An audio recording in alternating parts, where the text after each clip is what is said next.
Movie के शुरुआत में हम एक लड़के को स्टेटमेंट देते हुए देखते हैं।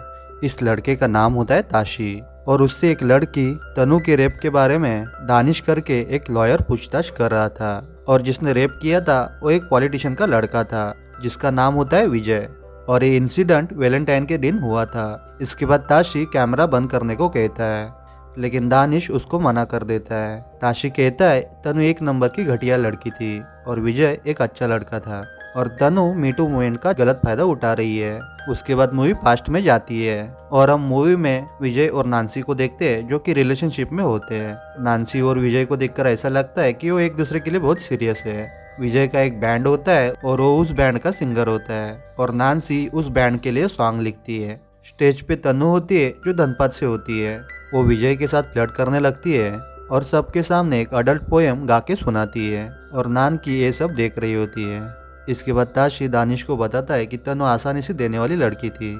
इवेंट का दिन होता है और तनु फिर से विजय के साथ फ्लर्ट करने में लगती है। वैलेंटाइन वाले दिन जब सब लोग बैंड का मजा ले रहे होते हैं तब तनु विजय को सेड्यूस करने की कोशिश करती है और फिर वो विजय और उसके दोस्तों के साथ विजय के रूम में चली जाती है और अगले दिन सबको पता चलता है कि विजय ने तनु का रेप किया है। अब यहाँ से कहानी में ट्विस्ट आता है।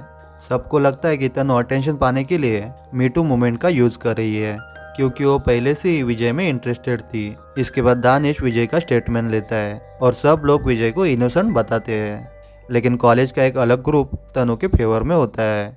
इसके बाद तनु रातों रात लाइमलाइट में आ जाती है।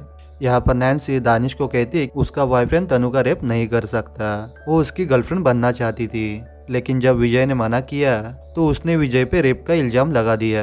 उसके बाद दानिश वैलेंटाइन दिन के बारे में पूछता है। वो पूछता है उस दिन एग्जैक्टली क्या हुआ था। सब लोग वही बता रहे थे कि तनु विजय के ऊपर चढ़ी जा रही थी और अगले दिन वो कॉलेज में नहीं दिखी। ताशी बताता है कि इस कॉलेज में आप मेरिट के दम पे रह सकते हैं ना कि किसी कोटे की दम पर, और तनु यहाँ पर कोटे की दम पर आई थी। वही नांसी कहती है कि तनु ने अपने साथ सोने के लिए विजय को उकसाया होगा। दानिश कहता है कि तुम्हारे बॉयफ्रेंड के पास चॉइस थी। ये बात नांसी को सोचने पर मजबूर कर देती है और वो वहाँ से चली जाती है। जब वो मेट्रो स्टेशन से गुजर रही होती है तब उसे एक आदमी दिखता है जो मास्टरबेशन कर रहा था और वो उसे बुला रहा होता है। नैन्सी ये सब देखकर उल्टे पैर वहाँ से चली जाती है और दानिश को उसको मेट्रो तक छोड़ने को कहती है। इन प्रॉब्लम की वजह से विजय और नैन्सी में टेंशन बढ़ जाता है।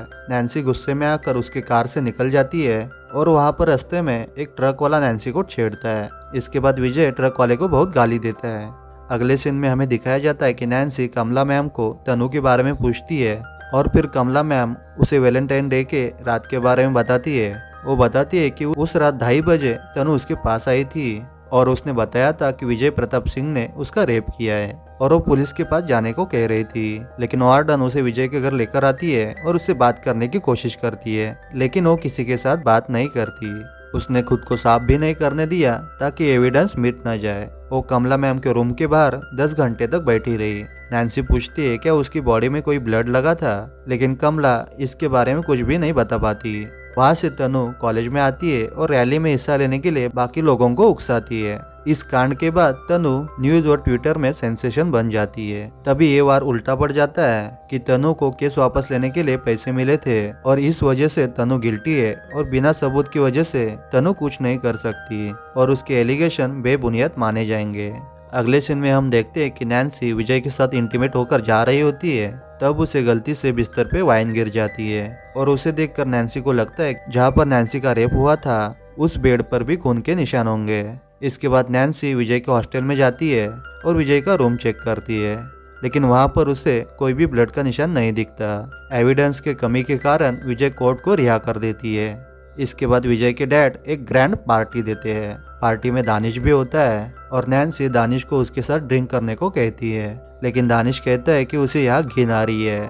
वहाँ पर तनु सुसाइड करने जा रही थी तब नैन्सी उसे बचा लेती है और फिर वो उस जगह आ जाते हैं जहाँ पर विजय परफॉर्मेंस कर रहा था। इसके बाद तनु स्टेज पे आती है और तनु के कपड़ों को देखकर ऑडियंस में बैठी लड़कियां कहती है ये अभी भी ऐसे कपड़े पहनती है। इसके बाद तनु बोलना शुरू करती है और बताती है कि उसको विजय पे क्रश था जैसी कॉलेज की हर एक लड़की को है। वो उसके साथ रूम में जाना चाहती थी। वो चाहती थी कि विजय उसे टच करे लेकिन उसके दोस्तों के सामने नहीं, इसीलिए विजय को उसने थप्पड़ मारा था और इसकी वजह से विजय का ईगो हर्ट हुआ था और इसके लिए उसने तनु के साथ रेप किया था, वो भी उसके सारे दोस्तों के सामने। और उसके सारे दोस्त उसका वीडियो बना रहे थे।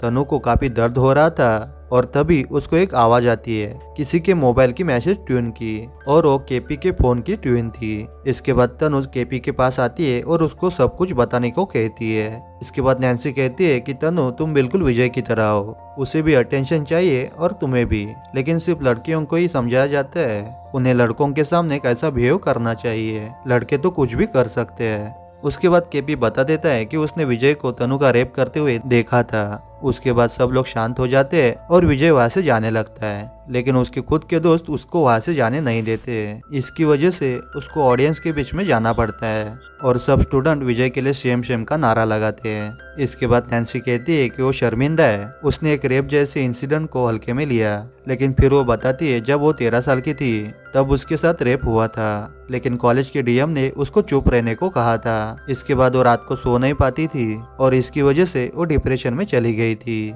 यहाँ पर यह नहीं बताया जाता कि नैन्सी के साथ किसने रेप किया था, लेकिन आज वो सबके सामने बताना चाहती है। वो बोलती है क्या कोई उसकी बात सुनेगा, और ये मूवी यहीं पे खत्म हो जाती है।